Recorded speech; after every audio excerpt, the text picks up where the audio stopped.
Salerno 43's campaign game is now entering a critical phase. At the Allied movement phase on turn 18 now. And if you look at the board situation, it looks pretty good for the Allies. Like, oh yeah, they got this thing sewn up. But hold on a second. There is still one stack of Germans down here. They are currently isolated. They're surrounded by Zachbons. But they still are posing a problem. They're kind of in the way, so we got to clear that out. They're all going to die this turn, so these guys are going to go away. But for all intents and purposes, I don't get to use this big cluster of units and core artillery and whatnot this turn. I will not be able to use the artillery next turn either, which leaves me only 3 more turns to use those artillery shots somewhere, if not here, then in this sector. And because I've kind of split the American forces, I have the 3rd Division and elements of the 34th Division newly arriving up in the area just in the near proximity to Salerno itself. And so here's the situation. You got to get 20 points to win if you're the Allies. So failing that, the Axis wins. I'm sitting right now at 13 points. The remaining points available are that city right there. Or excuse me, I got that one already. This city here, this city here, and this city here. 3 more cities. And that would bring you up to 16 points. And then you can get 4 points by getting 6 attack factors off into N2. You get 4 points for that. You get 5 points if you can exit into N1. And those points are just then locked in. Here's the problem. Germans have set up a line along this river, and you don't get the to use your tank shifts across a river, whether it's bridged or not. And so they have Zachbons here. They don't have a Zachbon here because these are non-Zachbon forming units. There's just a couple of tank destroyer battalions there. But the problem is these guys you can't slip through that gap. The Allies are going to be able to get 6 points off into N2 pretty easy. This is a hanging flank here, but they don't have the hardware to hit these guys hard now. It's probably going to be at least 1, probably 2 more turns before you can hit that flank harder, all the while maintaining frontal pressure along the front here. These are pretty strong lines right here. This is a pretty strong line. It gets thinner as you go off to the north. The problem is time. Time is becoming our enemy. We get 4 points here. That brings us from 13 up to 17. If I rely on that, then I have to take the other 3 cities.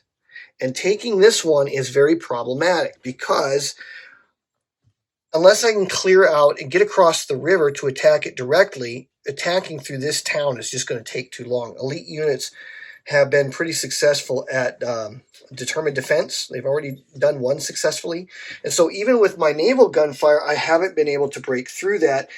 And I'm reluctant to keep throwing steps away at it because I can't get any more tank steps back.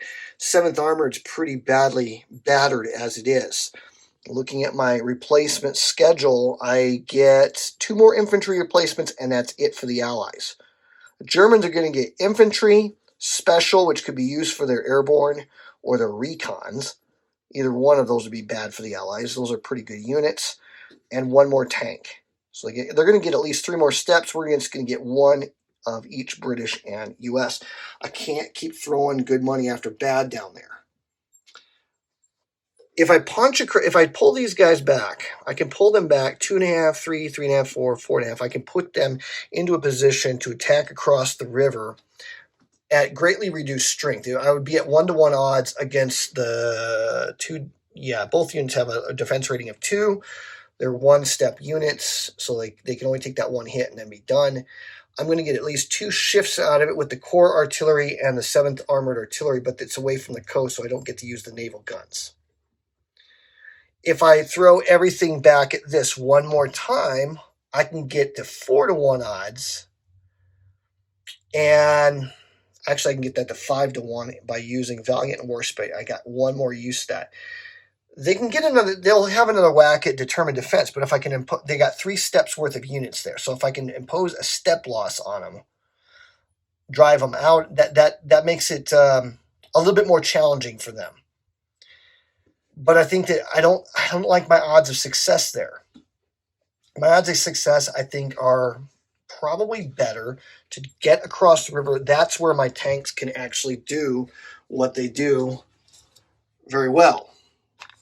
If I can get the 5-1 odds and roll a 6, well, then there's no determined defense there.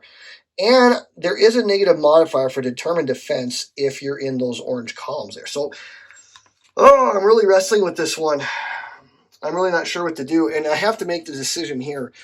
And I think this is going to be a far-reaching decision, because if I attack this and fail, then I've lost an opportunity to punch a hole in the line to make a dash for here. If I can get guys across into here, I don't need all of the cities. I can let one of them go. I could bypass one and maybe even isolate it. That's another way you can get it. You don't actually have to take it. You can just isolate it. So even though I got Valiant and Warspite, I'm still inclined to take the 3-1 odds, try to get across the river, and set up something for my future. I feel pretty good about the attack that the 3rd Infantry is going to put on that city, because I do have divisional artillery, and I also have air support this turn. So I'm going to get a couple shifts. That's going to be a 4-1 attack on them. There's only 2 steps there, so I feel good about imposing some step losses, and even if they do a determined defense, I'm going to make them pay dearly for it.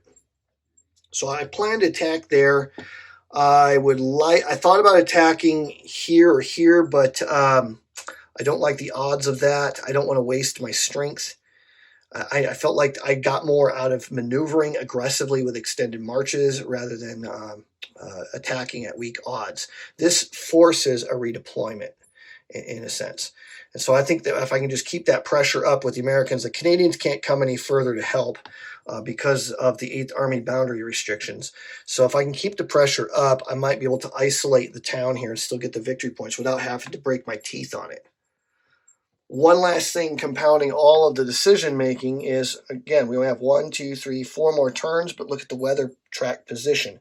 Chances are high, at least a 50% chance that we're going to have rain next turn with a 1 column to the left shift on the CRT. So this would not be good. Basically, I lose a turn of effective combat for the Allies, and there's a 1 in 6 chance I'll get stuck there in the following turn. So that's a very pessimistic view of the future. There is a 33% chance I'll get good weather. It'll wrap around. I'll get all my air support. I'll get more artillery than they will, and be able to live happily ever after. That would be the ideal for the Allies. But all of that to say this one here, I think, is a closer game than it might look on the surface. And I still think the Axis has at least a 50% chance of winning this thing, despite the pessimistic situation on the board and the fact that so many Germans got caught down here and weren't able to establish any kind of effective defense up in the north. So that is the situation as we move into the crucial final maneuverings on turn 18 of Salerno 43.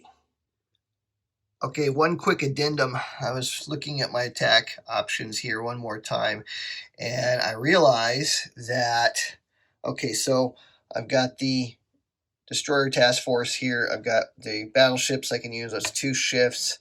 And then I was looking at corps artillery and divisional artillery, but something told me, I was like, I need to check the chart again. Yep, there it is. Corps or naval. You can't get both. And so if I'm looking at my options here, I get a straight 1-to-1 attack on that city hex. Divisional artillery will give me 1 shift, so it moves up to 2-to-1. And then I'll get the naval support for 3-to-1, 4-to-1 with the Warspite and Valiant. That really ought to be listed on there. And that would be my last use of that, just to try to clear that one location. And so that only gets me to the 4-to-1, and that changes, I think, the picture for me, because only a 6 would put me in a place where it's unlikely for a determined defense. I just don't have the hardware to get it to a 5-to-1. So my thoughts on this are, I think I'd better off taking the 3-to-1 shot, maneuvering against this location here, And here's why. If I look at the 3-to-1, I've got there's a 33% chance of failure. Okay, an X or a disrupt would be a failure in my book. Anything beyond that forces a retreat, 33% chance of inflicting a step loss and a retreat on them, even though I would take a step loss in addition. So I really like that particular option just because determined defense is less likely, much less likely out there in the open terrain, as you can see here. So I'm thinking that that is probably my best bet long term.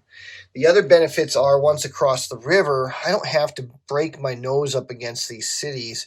I can actually break in through the back door. All I got to do is isolate it, and the VPs would count. So maybe that's the better option of the two when it comes to addressing the situation here. I think that attacking this frontally one more time would be a mistake.